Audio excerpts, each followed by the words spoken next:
तर बघा आता हा प्रॉब्लेम दिलेला आहे, हा पण पेपरला आलेला प्रॉब्लेम आहे. बघा आता याच्यात पण एक्सची व्हॅल्यू फाइंड आउट करायची. बघा आता इथं काय आहे, इथं दिलेलं आहे लॉग ऑफ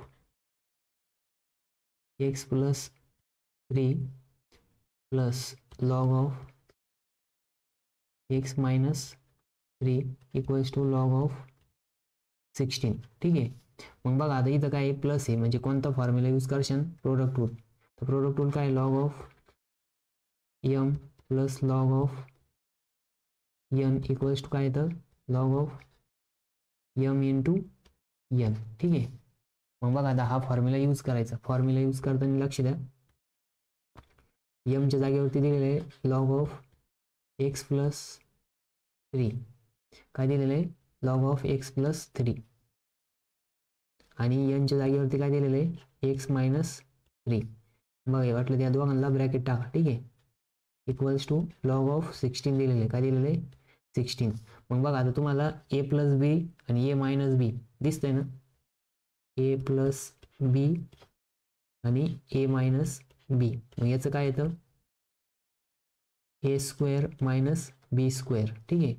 मग बघा एच्या जागेवरती एक्स दिलं आहे आणि बीच्या जागेवरती काय दिलेलं आहे, 3 दिलेलं आहे. मग log of x square minus 3चा स्क्वेअर किती आहे, 9. ठीक आहे.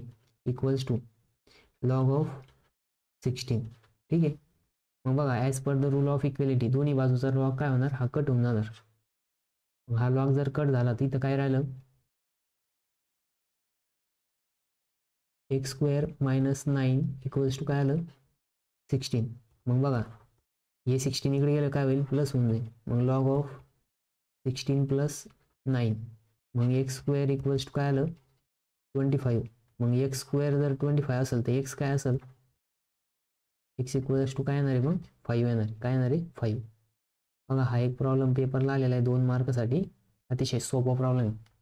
तर याच्यात काय केलं आपण, पहिले प्रोडक्ट रूल अप्लाय केला, नंतर प्रोडक्ट रूल अप्लाय केल्यानंतर एक्स प्लस 3 आणि एक्स मायनस 3 भेटले, म्हणजेच ए प्लस बी आणि ए मायनस बी आपल्याला भेटलं. तर मग त्याच्यानुसार काय तर फॉर्म्युला ए स्क्वेअर मायनस बी स्क्वेअर.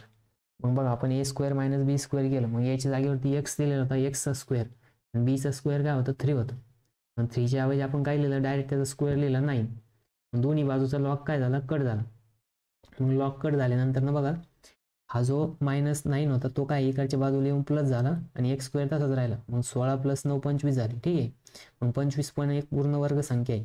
ही कितीची संख्या आहे, तर 5चा वर्ग आहे. ठीक आहे. तर मग काय आहे, एक्स स्क्वेअर इक्वल्स टू काय भेटलं आपल्याला, काय भेटलं, 5. ठीक आहे. आता आपण नेक्स्ट प्रॉब्लेम बघू.